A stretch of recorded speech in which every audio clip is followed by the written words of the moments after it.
Tanghal!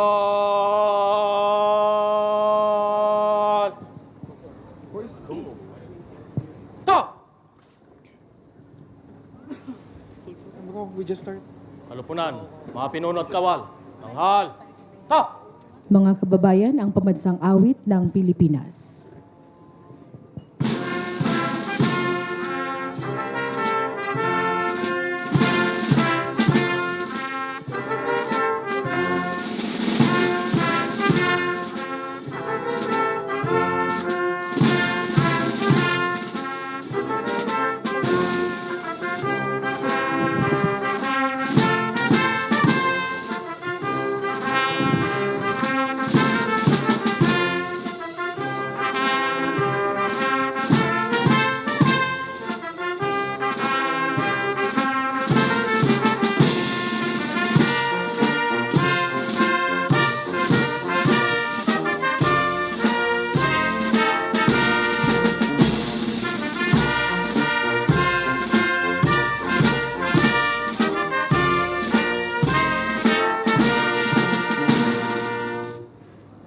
Kalupunan, mga pinuno at kawal. Baba! Ta! Handa, dala, kalis. Baba! Ta! Awitin natin ang himno para sa bagong Pilipinas.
Ivan Paso.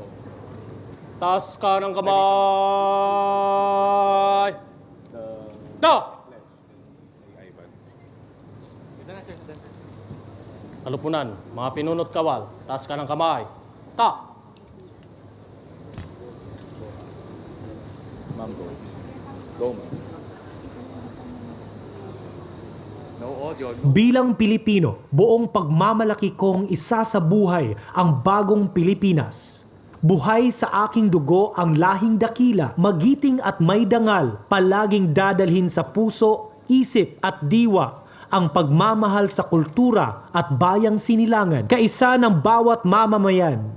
Iaalay ko ang aking talino at kasanayan sa pagpapaunlad ng aking bayan. Taglay ang galing na naaayon sa mga pandaigdigang pamantayan. Magiging instrumento ako sa pagsulong ng kagalingan, karunungan at kapayapaan. Makikiisa at makikilahok ako sa mga adhikain ng pamahalaan dahil ang kaunlaran ay hindi lamang responsibilidad ng iilan. Isusulong at pangangalagaan ko ang karangalan, kalayaan kapakanan at interes ng aking bayang minamahal. Bilang Pilipino na may pagmamahal, pakialam at malasakit, hindi makasarili kundi para sa mas nakakarami, tatahakin ko ang landas tungo sa isang bagong Pilipinas. Halupunan, mga pinunot kawal, baba ka ng kamay. Na!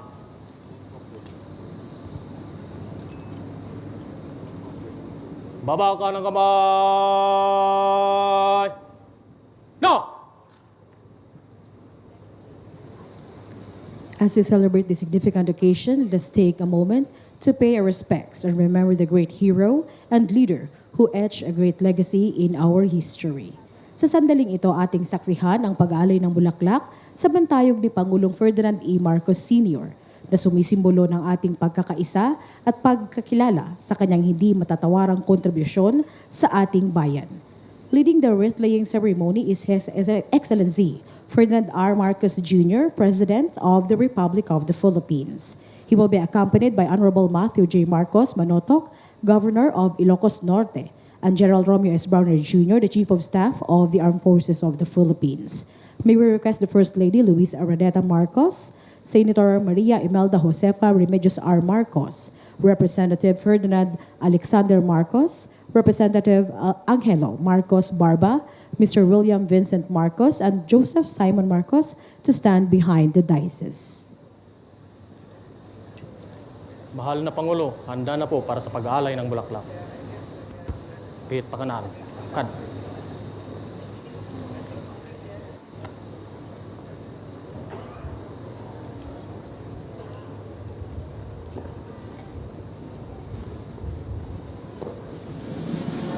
Baba, kalis.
Dala.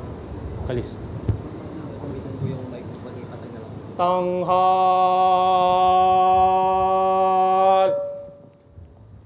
Ta! Halupunan, mga pinunot kawal. Tanghal!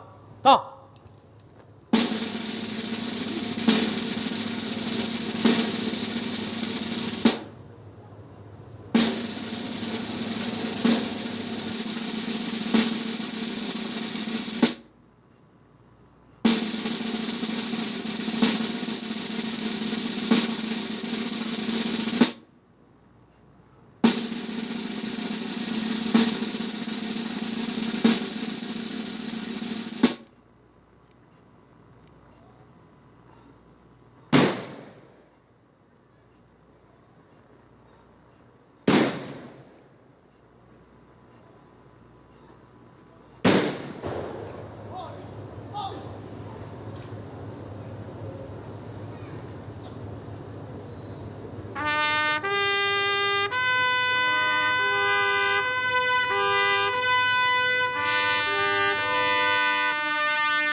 Kalupunan, mga pinunot kawal. Baba. Ta. Handa. Dala. Kalis. Baba. Ta.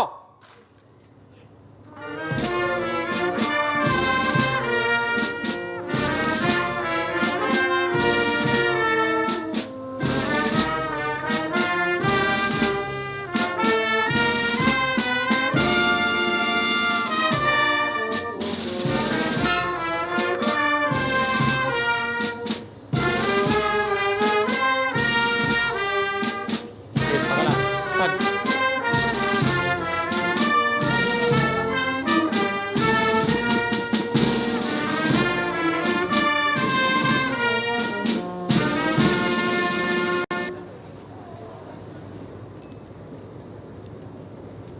Tanghal.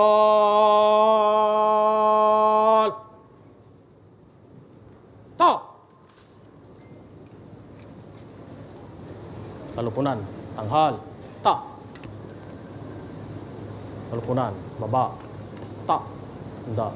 Dala. Kalis. Baba. Ta.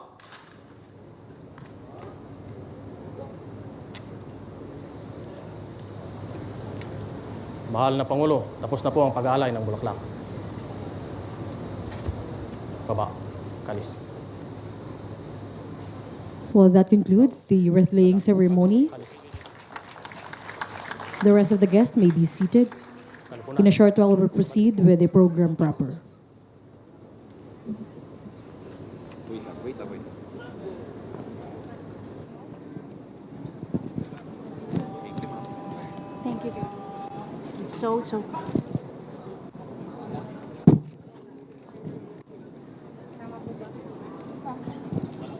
Ready.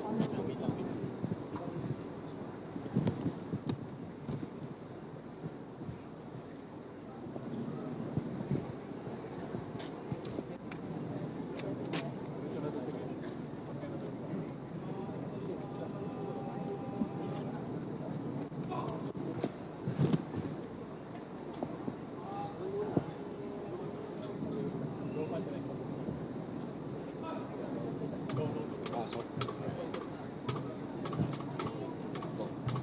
At ngayon, At ngayon, para sa panimulang bahagi ng ating programa, ating dinggin ang mensahe ng ating pinakamamahal na senadora, Kakailian Intayo Sarabuen, ni Senator Amy R. Marcos.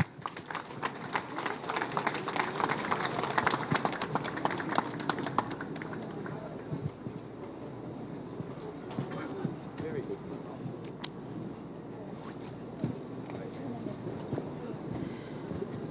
Hagtugaw kayo. Naragsak ka pa nagkasangay mo, tatang ko, Apo Lakay, Apo Presidente Ferdinand Edralin Marcos. Naimbang nga aldaw kada kayo amin, kablaawan man, timadaydayaw nga ading ko, President Ferdinand Marcos Jr. Kenti entero nga pamilya ni Congressman Sandro Marcos, Governor Matthew Marcos Manotok, Congressman Angelo Marcos Barba, Vice Governor Cecilia Marcos, kenti Bocales tayo, Aduti Marcos. Ang ating mga mayor, vice-mayor, ang mga konsehales, ti nagaget nga opisyales, ti entero nga Solid North, ti barangay opisyales tayo, na magsi 6 years na, sana, kung pumayag si Apo Presidente, the NGAs can NGOs, the entero nga provincial government, and General Romeo Browner, Chief of Staff, uniformed personnel, and all the rest who are here, too many friends to mention.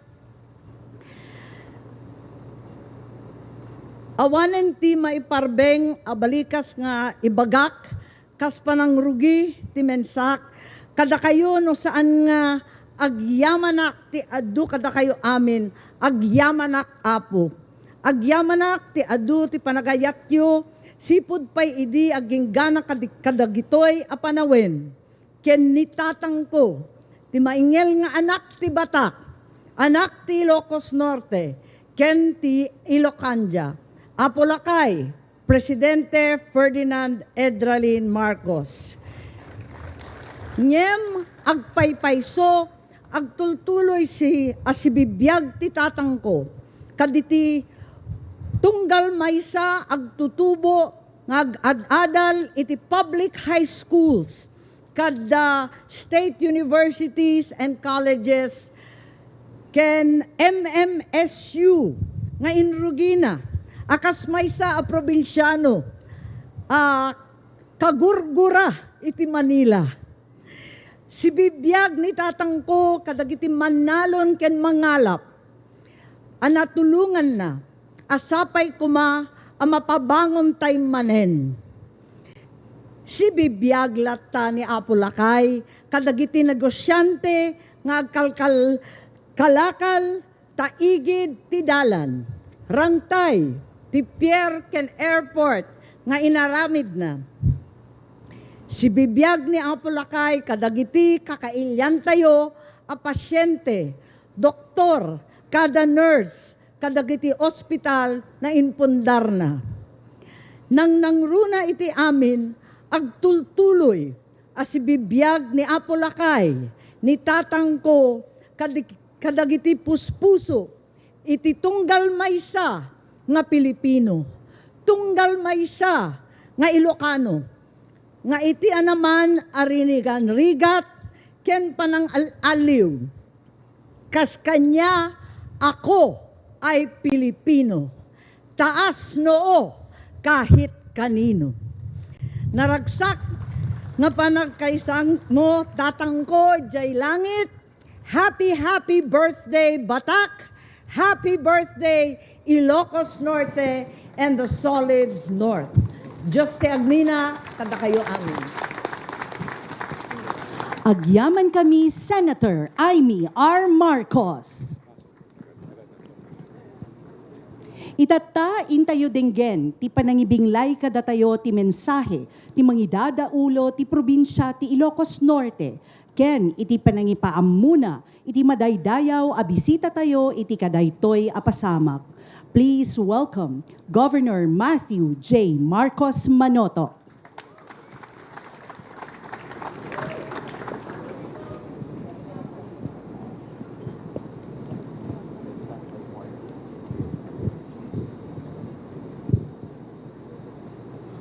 Tayong magabigat, Diyos Tiagnina.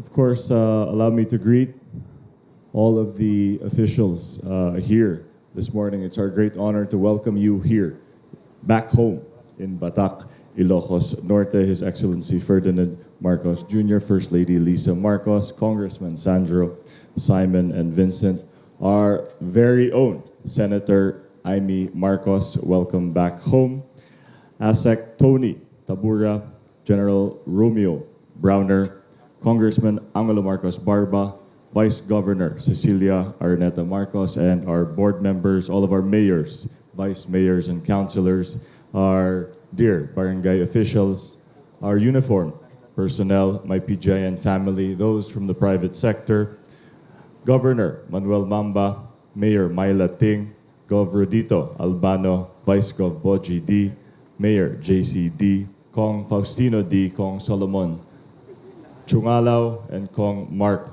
Coangco. To all of our esteemed officials, very good morning.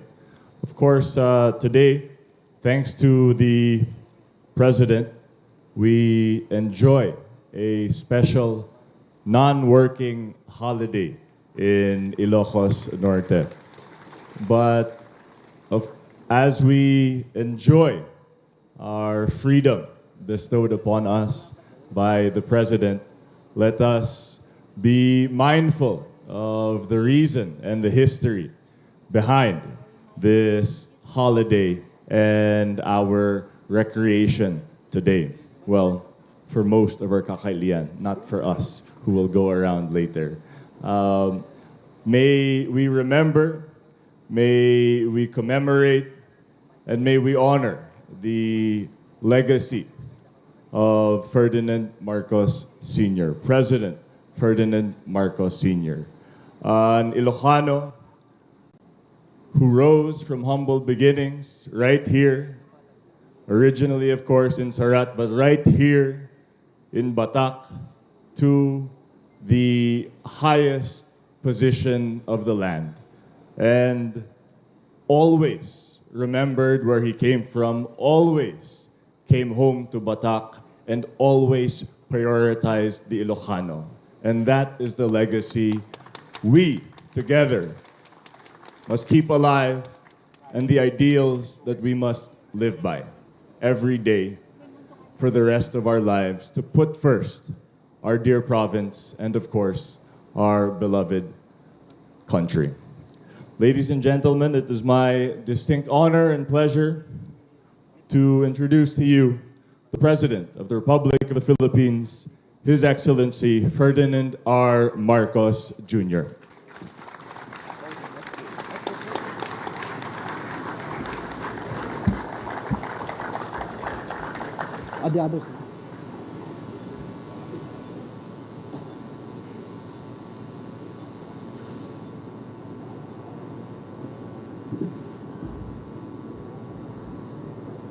Thank you very much, Governor Mati. Please, agtugaw tayo po. For your kind introduction and your very memorable word.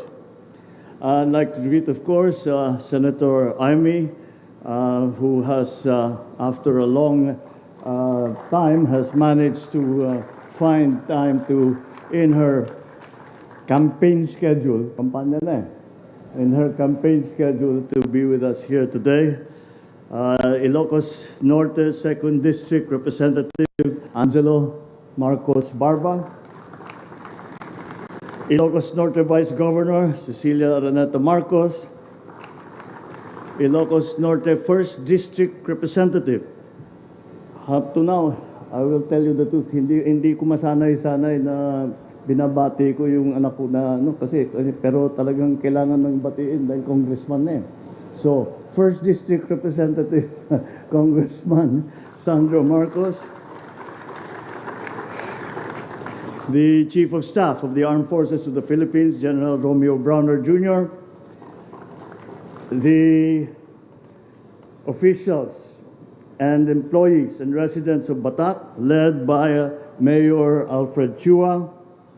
And of course, my greetings would not be complete without greeting our First Lady, First Lady Lisa Araneta Marcos. All of the officials who have come here, the mayors who have joined us, the barangay chairman na napakalakas ang palakpak kanina sa suggestion ni Senator Amy, at pag-usapan natin ng mabuti yan. We are also visited by our friends from Isabela and from Cagayan, and we welcome them once again to Ilocos Norte. Na imbag nga bigat yu amin. Kadagiti padak ken ay etek nga Ilocano na imbag nga bigat kada kayo amin. I always look forward to coming to Ilocos Norte, not only because it is really our home, but also in this special occasion when we commemorate the Marcos Day, which is the day of my father's birthday. And as we have seen, it is his 107th birthday. So it is inevitable when we celebrate his life and we look back and I try to find and try to think, what was it about my father? Ano ba talaga? What was his very important quality that brought him to the greatest heights of political office in the Philippines, but even more importantly, to have allowed him to, that guided him, so that he could serve the people properly. And I am always reminded of what was engraved in the mausoleo when my father was still buried here. And those of you that have been to the mausoleum will remember that it was one single word, Filipino. And that is the essence of my father. And when I look back, and now that I am in this high office, and many things many forces are impacting upon you, and a decision has to be made. And the guidance that I get, once again, is I always ask myself, what would my father do? What would be his advice? And I remember the mausoleum, and I remember that it says Filipino. And that is the essence of the man. He was a Filipino. He was an Ilocano first, but his whole life was dedicated to the Filipino. His whole life was dedicated to the Philippines. During his first foray into public service after his university and his law school was as a soldier during the war, where he was willing to make the ultimate sacrifice to defend his country and his people. And we have seen and heard and read about the heroic deeds that are only now being realized by many of us. I will recount to you an experience that I had recently when I was in the United States. And I was hosted by the director of the Central Intelligence Agency, the CIA. At ang request ko sa kanila, can I see some of the records about my father when he was working with the OSS. The OSS was a predecessor of the CIA. And they allowed me. They took me to the records room and they started to show me many of the records, the reports that were given during the war that are still secret. And I mean, he was greater than even we realized. The things that he did, the things that, the sacrifices that he made for the Philippines. And I asked the CIA, maaari ba, pakopya ko, iuwi ko. Sorry, it is still classified. And that was the depth of his service to the country. After the war, after liberation, he then entered into politics. He became the 2nd District Representative of Ilocos Norte, and he served for about 10 years before becoming senator and ultimately president. And through that whole time, all that he did was to serve Filipinos. He sacrificed everything. Those of us who are with his family know of that sacrifice. And we, in our own way, were feeling that we also sacrificed because we did not see my father. We did not see my mother. They were very busy doing their work and serving the Philippines and serving Filipinos. And so when I look back now at the life that I have led, and I see what is the guiding principle that I can learn from my father. When things are confusing, when things have become so complex, what is the essence of service that my father taught me? And that is very simple, but not easy to achieve. But it is simple. Be a Filipino, serve the Filipino, protect Filipinos and the Philippines. And from that comes all of the important things that we can do. That guides us, that is the guiding principle. So, although he was always described, especially in his younger days, as the GI, the great Ilocano, he superseded that.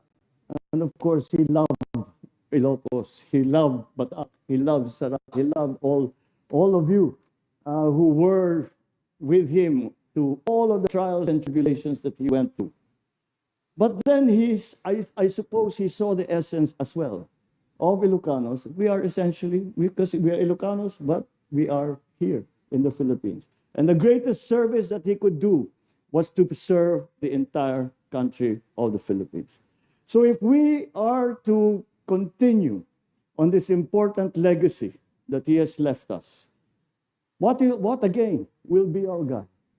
How again do we know what is the right path to make it better for the Philippines, to make life better for all Filipinos, to make sure that the Philippines is protected, that the Philippines is secure, that the Philippines is going to flourish, that the Philippines takes its place in the community of nations in the world.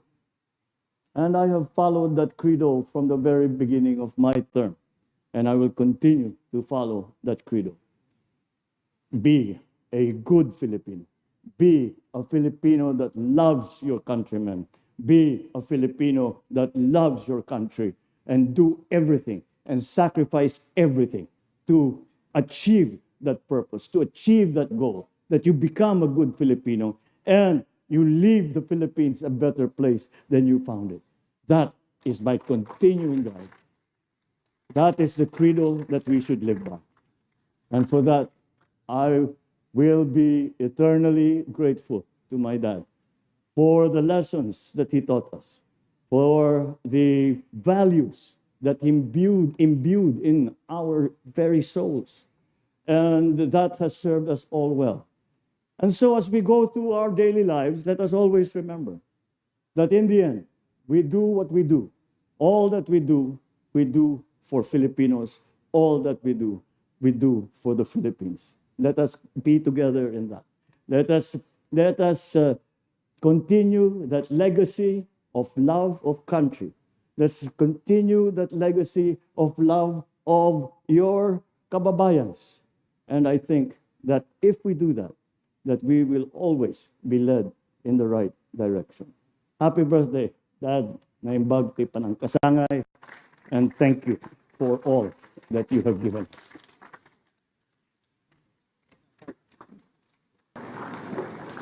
Maraming salamat, Pangulong Ferdinand R. Marcos Jr. At this juncture, may we request our President to grant us a photo opportunity.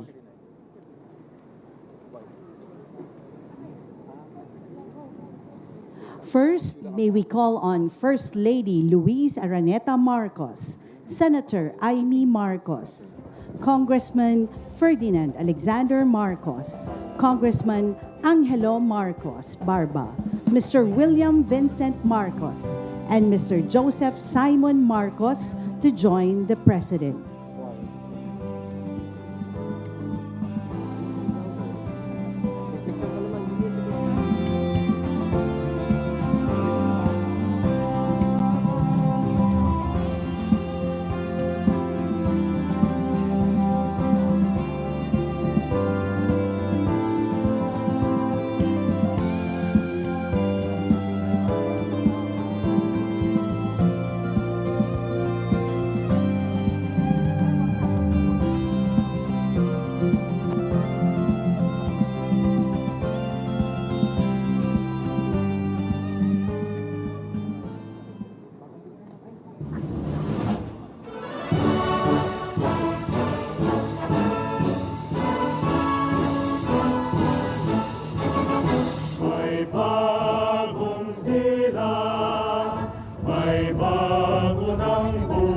Please remain in your respective places as we now call on our officials from the provincial government of Ilocos Norte to proceed in front.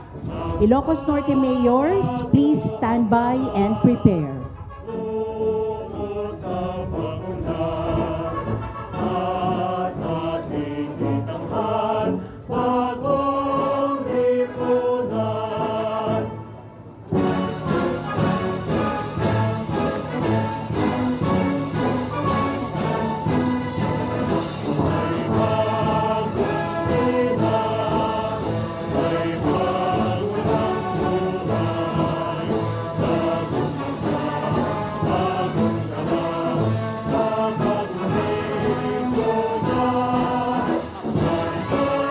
Thank you. Please exit to your right.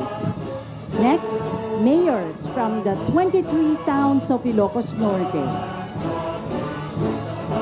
Ilocos Norte vice mayors, please stand by and prepare.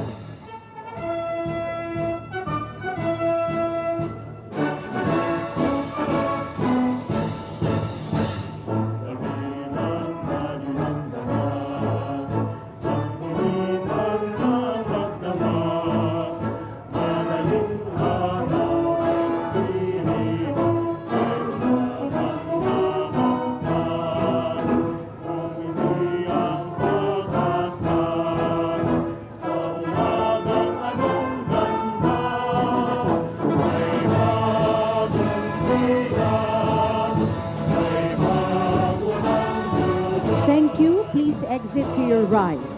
Next, vice mayors from the towns of Ilocos Norte.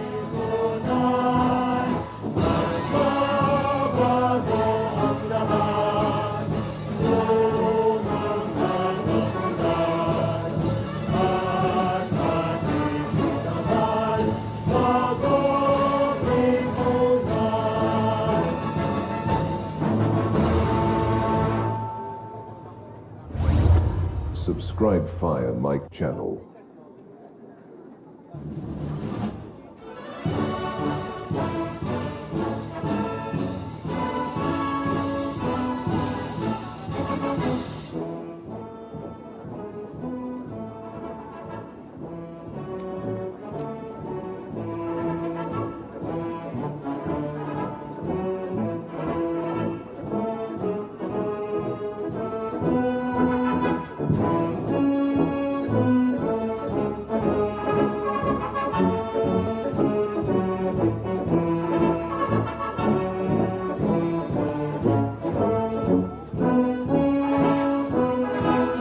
Thank you. Please exit to your right. Next, our local officials from the different cities and provinces from Region 1, Region 2, and CAR.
Thank you. Please exit to your right. Sa pagtatapos ng ating selebrasyon ngayong araw, higit nating naipamalas ang diwa ng pagkakaisa at katatagan, mga katangiang patuloy na isinasabuhay ng bawat Ilocano. Ladies and gentlemen, thank you all for joining us in this special celebration of the life and legacy of our beloved hero, Apo Lakay. Maraming salamat sa inyong pakikiisa. Diyos ti Agnina. We kindly invite everyone to proceed to the Imelda Cultural Center as we continue the celebration with the much anticipated Natnateng Cook-Off. Join us as we celebrate and showcase the rich flavors of Ilocos Norte's culinary heritage. Thank you.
Republic of the Philippines, His Excellency Ferdinand R. Marcos Jr. Panahon na ng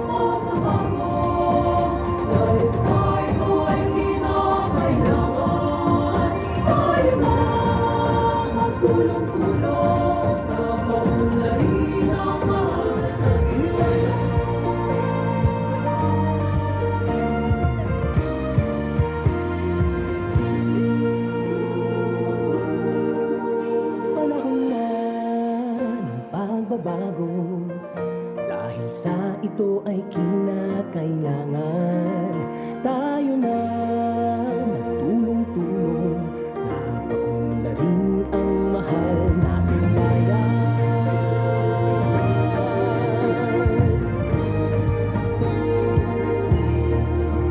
Panahon na ng pagbabago at iayos ang mga dapat ayusin. Dapat na maging tungkulin ng bawat mamamayan dito sa atin. Ng pagbabago patungo sa pag-asenso, magsikap ng mabuti at nang guminhawa tayo. Ang malaki natin sa mundo at ipamalas ang bagong Pilipino at bagong Pilipinas.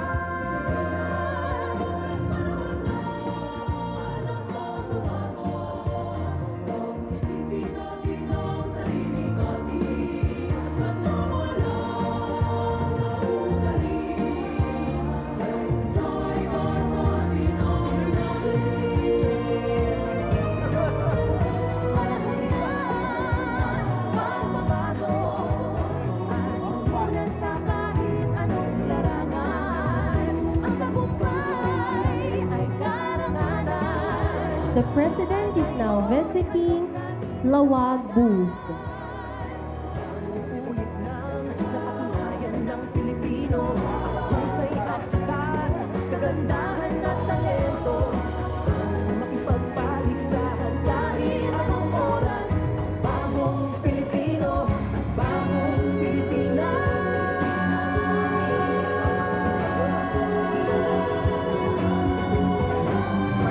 Nueva Era is also showcasing their dish.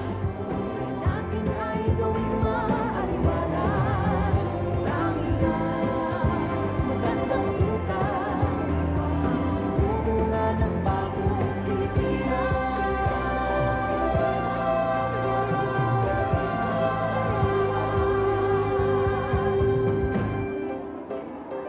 Panahon na. Panahon na ng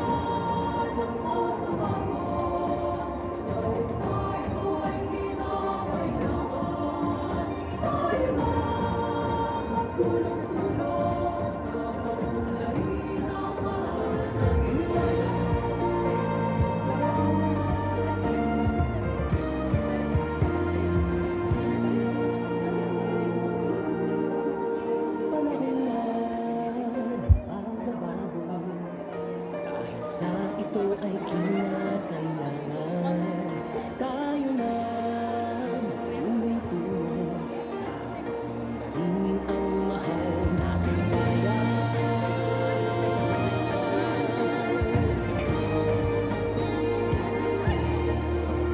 Panahon na ng pagbabago at ayos ang mga dapat ayusin. Dapat na maging tungkulin ng bawat mamamayan dito sa atin. Ng pagbabago patungo sa pag-asenso, magsikap ng mabuti at nang guminhawa tayo. Ang malaki natin sa mundo at ipamalas ang bagong Pilipino at bagong Pilipinas.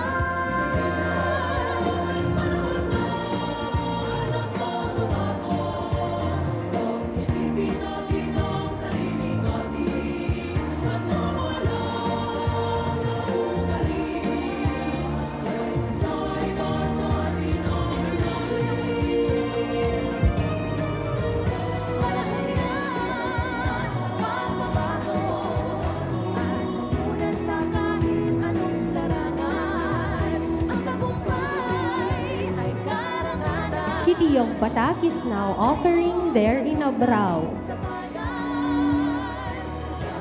Ulit nang napatunayan ng Pilipino ang husay at takas, kagandahan at talento.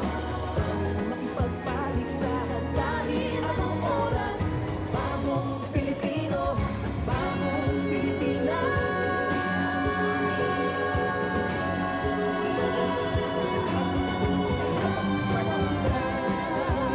Bago-bago, buhay natin ay gawing maaliwalas.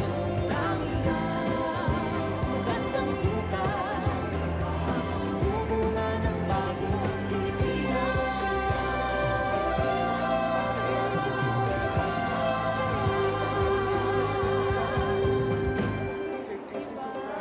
Panahon na. Panahon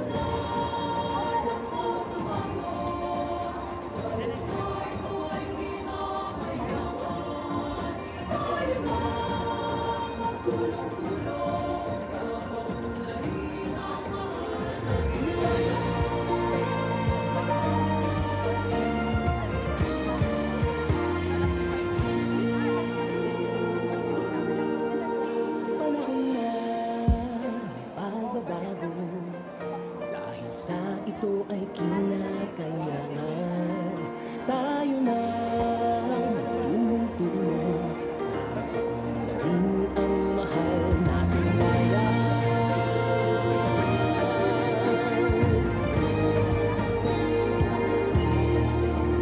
Panahon na ng pagbabago, at ayos ang mga dapat ayusin.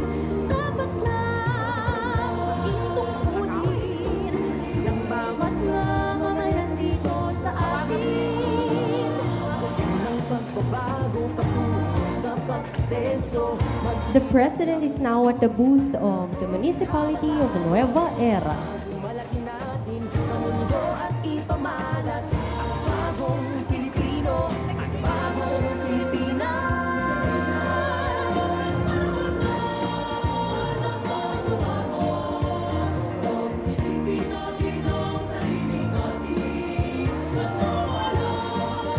Municipality of Bintar is currently showcasing their inabraw.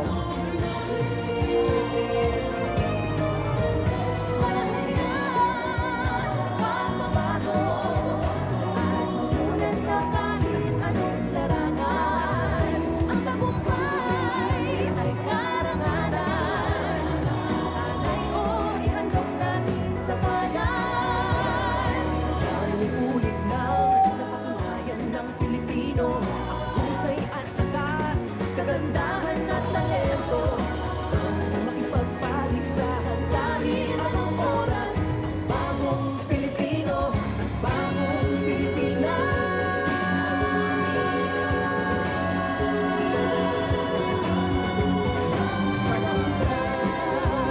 Bago-bago, buhay natin ay gawing maaliwalas. Langit magandang bukas, sumunga ng bagong Pilipinas.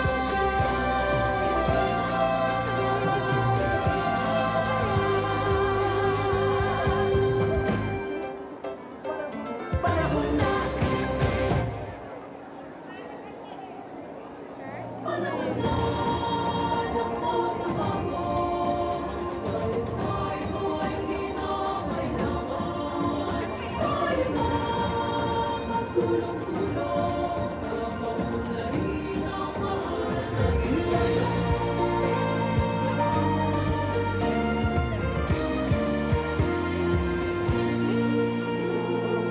The President is now on the booth of the Municipality of Dumalneg. Dahil sa ito ay kinakailangan tayo na magtulong-tulong, napauna rin ang mahal nating bayan.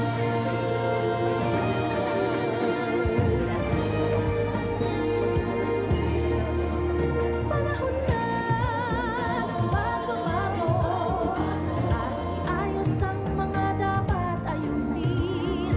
Dapat na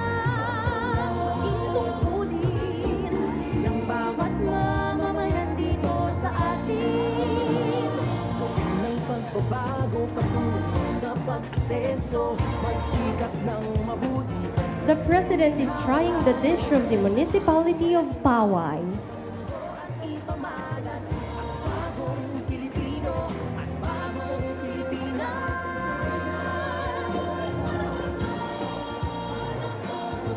His Excellency is trying the dish of the municipality of Marcos.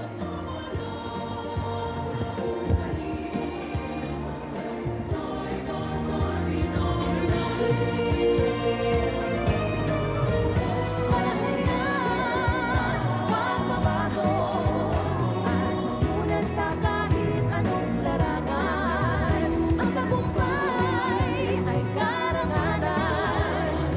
Alay o ihandog natin sa bayan. Ulit nang napatunayan ng Pilipino ang husay at tatas, kagandahan at talento. Makipagpaligsahan kahit anong oras. Ang bagong Pilipino, ang bagong Pilipinas.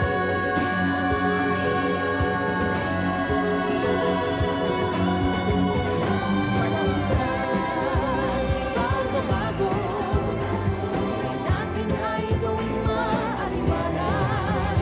Rangihan, magandang bukas. Subunga ng bagong Pilipinas. It's time for the municipality of Bangi to showcase their specialty.